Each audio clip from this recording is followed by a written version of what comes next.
बहुत अच्छा खेला आपने, बहुत अच्छी फाइट पुटअप की, लेकिन थोड़ा सा अफसोस है कि कुछ रनआउट्स मिक्सअप हो गए, खासतौर पे अकील का जिस तरह से वो खेल रहा था।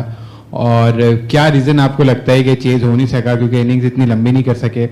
रदरफोर्ड का भी बता दिएगा क्यों निकला है उनको। सबसे पहले तो अल्लाह का शुक्र है कि मेरी थोड़ा से जो मेरी परफॉर्मेंस हो गई, लेकिन ये क्रिकेट में ऐसा होता रहता है कि कब आप अप्स एंड डाउन होते रहते हैं। और मेरी भी कोशिश ये थी कि इस मैच पर लंबा लेके चलूँ, हालांकि हमारे प्लेयर्स शुरू में आउट हो चुके थे। तो बस मेरी यही कोशिश थी कि जितना डीप जा सकूँ और टीम के लिए करीब पहुँच सकूँ। आई थिंक आमिर भाई और जिस तरह वो खेले, अकील हुसैन, उनसे भी सपोर्ट मिली और काफ़ी क्लोज जा रहे थे। और एक वक्त पे हम यही सोच रहे थे कि हम ये चेस कर जाएंगे, तो अनफॉर्चुनेटली नहीं हो सका। जाहिर सी बात है, एक डोमेस्टिक एक्सपीरियंस जो एक प्लेयर के लिए होता है, वो एक उसको डेवलप करने के लिए बहुत इंपॉर्टेंट होता है, क्योंकि वहाँ पे हर तरह के चैलेंजेस आते हैं, हर तरह की पिचेस आती है। तो आई थिंक मैं भी डोमेस्टिक खेल रहा हूँ, तो मुझे काफ़ी इंप्रूवमेंट मिली है किस तरह गेम को हैंडल करना है प्रेशर सिचुएशन में। तो आई थिंक सबको ही डोमेस्टिक क्रिकेट खेलनी चाहिए एक बड़े प्लेटफॉर्म में खेलने से पहले। सबसे पहले तो मेरा सवाल आपसे कि हम पाकिस्तान टीम के साथ भी देखते हैं और आज भी हम देख रहे हैं कि जब टीम जीतती है तो उस वक्त जो है वो सीनियर्स आ जाते हैं प्रेस कॉन्फ्रेंस को कंडक्ट कराने के लिए, मीडिया से मिलने के लिए। आज पहली मरतबा मैं आपको इस जगह पे देख रहा हूँ। आपको लगता है कि यहाँ पे किसी सीनियर को होना चाहिए था? बहुत सारे सवालात हैं हमारे जहन में कोयटा ग्लैडिएटर के हवाले से, और यकीनी तौर पे अगर टीम ये फाइनल में पहुंचती तो इस वक्त आजम खान आपकी जगह खड़े होते। सेकेंडली उमैर से मेरा सवाल, ये दोनों से मेरा सवाल है। सेकेंडली उमैर से मेरा सवाल है, उमैर क्या वजह थी कि इसे 3 बैट्समैन जो है वो डबल फिगर में दाखिल हुए कोयटा ग्लैडिएटर के, और जबकि दूसरे तरफ इस्लामाबाद यूनाइटेड ने अच्छा एक हैंडसम स्कोर बोर्ड पे डाला? आई थिंक पहले मैं आपको जवाब दे देता हूँ कि थोड़े से लॉजिस्टिक्स इश्यूज़ हैं। आपको पता है पीसीबी की ट्रैवल एंड लॉजिस्टिक्स जिस तरह मैनेज हो रही होती हैं, तो वो इस तरह की शेड्यूल हुई है कि वो सारी चीज़ें मैनेज हो रही हैं।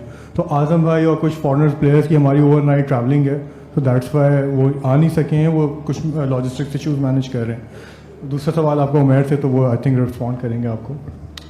आई थिंक अपने सवाल वापस रिपीट कर दिएगा। सवाल ये है कि 3 बैट्समैन से डबल फिगर में दाखिल हुए और दूसरी तरफ इस्लामाबाद यूनाइटेड ने अच्छा स्कोर डाला, तो पिच पे ऐसा कुछ था या क्या वजह थी? आई थिंक कि हमारे प्लेयर थोड़ा सा जल्दी खेल गए थे, और यही रीज़न था कि क्योंकि यहाँ पर थोड़ा सा आप टाइम स्पेंड करेंगे तो और इजी हो जाता है प्ले, जैसे कि मैंने किया। तो आई थिंक कि प्लेयर्स को थोड़ा सा एक मुश्किल हुई है, तो जल्दी करिए, और इस वजह से आउट भी हुए तो टीम ट्रबल हुई है इस वजह से। तो आई थिंक कि ये होता रहता है टीम के साथ, कभी अप्स एंड डाउन होते रहते हैं, जो मैंने पहले भी कहा है।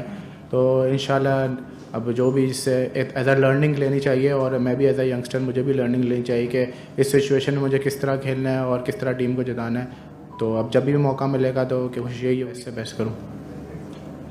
उमैर, जिस तरीके से कोयटा ने आगाज़ किया, लग रहा था कि बहुत आगे तक जाएगी फाइनल तक, लेकिन फिर आखिरी 3 मैचेस और फिर आज का मैच लगा लें, आपके टॉप ऑर्डर बैटर तो बिल्कुल भी जो है वो रन नहीं कर रहे थे, चाहे कप्तान रायलू रोसो हो, जसन रॉय हो।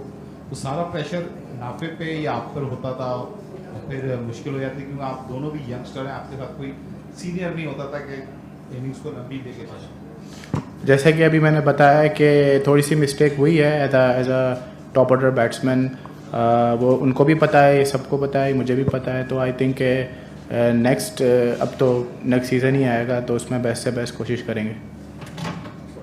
जी उमैर, ये जानना चाहूँगा कि रायली रोसो इस दफ़ा कप्तान थे, Shane Watson being a coach, तो बीइंग अ यंगस्टर आपने पाकिस्तान को इंटरनेशनल एशियन गेम से भी रिप्रेजेंट किया और इतना रेगुलर क्रिकेट खेले, इन दोनों का आपके ऊपर कितना इम्पैक्ट रहा? ख़ासतौर पर इन दोनों के साथ आपका एक्सपीरियंस कैसा रहा, और थोड़ी सी लर्निंग और अपनी स्पेशल जो है वो बताइए कि क्या सिलसिला रहा रोसो और वॉटसन के हवाले से। आई थिंक मैं एज अ टीम मुझे काफ़ी कुछ सीखने को मिला है दोनों प्लेयर से, क्योंकि बहुत अच्छे प्लेयर है और इस फॉर्मेट के बेस्ट प्लेयर रह चुके हैं दोनों। और आई थिंक बहुत अच्छा माहौल उन्होंने रखा था। हालांकि रायली रोसो से ऐसा जितना स्कोर नहीं हो सका, लेकिन उसकी जो इंटेंट थी और जिस तरह का वो टीम को रखा था, तो आई थिंक वो मेरे लिए बहुत अच्छी लर्निंग थी। और शेन वॉटसन ने भी जिस तरह टीम को बाहर रखा हुआ था, आई थिंक मुझे भी काफ़ी चीज़ें सीखने को मिली है। और किस तरह आगे हमने क्रिकेट खेलनी है, मैंने किस तरह क्रिकेट खेली है, तो आई थिंक मुझे काफ़ी एक्सपीरियंस हुआ है, और आगे आते हुए जो भी टूर्नामेंटों की कोशिश करूँगा कि इस चीज़ को इम्प्लीमेंट करूँ। उमैर, आप डोमेस्टिक में थ्रू आउट कंसिस्टेंटली सीज़न लगाते हुए आते हैं, एक टैग भी लगा हुआ है आप पे कि लंबे फॉर्मेट का प्लेयर है, T20 में उस तरीके से आपका नाम नहीं होता, लेकिन आज की इनिंग्स समझते हैं कि कितना क्रूशल रोल अदा करेगी आपके पर्सनली। ये टूर्नामेंट तो ख़त्म हो गया, बट जाहिर है आप T20 क्रिकेट में भी आपकी कंसिडरेशन होगी जैसी इनिंग्स आज आपने खेली। ये तो लोगों की ओपिनियन होती है कि वो जिस फॉर्मेट का प्लेयर है। आई थिंक आपको डे बाय डे इम्प्रूव करना चाहिए, चाहे जो भी फॉर्मेट हो, चाहे 4 डे हो, चाहे 1 डे हो, चाहे T20 हो। तो मैं इसी चीज़ में बिलीव करता हूँ कि अपने आप को इम्प्रूव करता रहूँ तीनों फॉर्मेट के अंदर। जो भी रिक्वायरमेंट है, जो भी रिक्वायरमेंट आजकल है, आई थिंक उस हिसाब से मैं प्रैक्टिस करूँ, उस तरफ से अपनी परफॉर्मेंस करता रहूँ। तो आई थिंक उमैर, जब आप अकील हुसैन के साथ खेल रहे थे रनिंग बिटवीन द विकेट, वो रन आउट हो गए थे, तो कितना अफसोस हुआ क्योंकि वो काफ़ी सेट बैट्समैन थे। मेरे ख्याल में वो आप लोगों की अच्छी पार्टनरशिप हो गई थी, ऐसा लग रहा था कि आप लोग को चेस कर लेंगे, तो गुस्से का किस तरह का इजहार करके गए वो आपके ऊपर? आई थिंक ये अनफॉर्चुनेट होता है, इस तरह के कॉलिंग थोड़ी सी बीच में हो गई थी, क्योंकि हिट ऑफ द मोमेंट किसी को भी गुस्सा आएगा क्योंकि रन आउट हो रहा है, तो ऐसे तो इतना कुछ मसला नहीं है। लेकिन यही बस देखना चाहिए कि रन कॉलिंग अच्छी से हो, और क्योंकि ये विकेट बड़ी क्रूशल होती है इस स्टेजेस में। तो आई थिंक हम मैच भी शायद जीत सकते थे उस सिचुएशन में अगर रन आउट ना होते तो आई थिंक ये पार्ट ऑफ द गेम भी है। तो ये बताइए कि क्या ऐसी गलती कोयटा ग्लैडिएटर ने पूरे सीजन को अगर आप रिफ्लेक्ट करें तो क्या ऐसी जो गलती थी कि आप टॉप 2 में भी ना फिनिश कर सके और इस दफ़ा एलिमिनेटर में आके बाहर हो गए, टॉप 2 में फिनिश करते तो एक चांस होता, तो क्या आप समझते हैं मेन मिस्टेक रही है? आई थिंक जिस तरह का हमने स्टार्ट किया था टूर्नामेंट का, वो बहुत ज़बरदस्त स्टार्ट किया था। क्रिकेट का ये पार्ट होता है, ये वेव्स आते रहते हैं कि कभी आप बहुत अच्छा खेलते, कभी आप नहीं खेलते। आई थिंक मेन चीज़ ये है कि टीम का माहौल बहुत अच्छा हमारा था, और ये सबसे एक इम्पॉर्टेंट चीज़ होती है कि जब हार रहे तो हम किस तरह अपनी टीम को रखा हुआ है और हमने किस तरह अपना इन्वायरमेंट क्रिएट किया हुआ है। आई थिंक उस पर हम डटे रहे, और ये हार जीत तो आई थिंक गलती मिस्टेक होती रहती है, हर इंसान से होती है। तो आई थिंक माहौल और इन्वायरमेंट बहुत अच्छा था, जिससे मैं एज अ प्लेयर मुझे बहुत विदाउट एनी प्रेशर मैं उधर जाके खेल रहा था, चाहे जैसी भी सिचुएशन हो। तो आई थिंक ये इंपॉर्टेंट होता है टीम के लिए।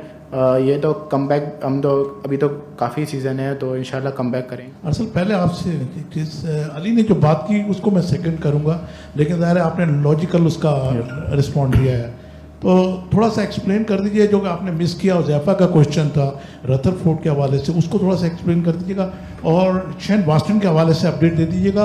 उमैर, आपसे क्वेश्चन, आपने देखा कि उनके आखिरी 3 ओवर जो हैं उनकी 6 विकेट्स गिर गई थी, फिर आपके जब 5 ओवर्स थे तो आपकी 5 विकेट्स गिर गई, तो उस वक्त विकेट कैसा बिहेव कर रही थी? Thank you.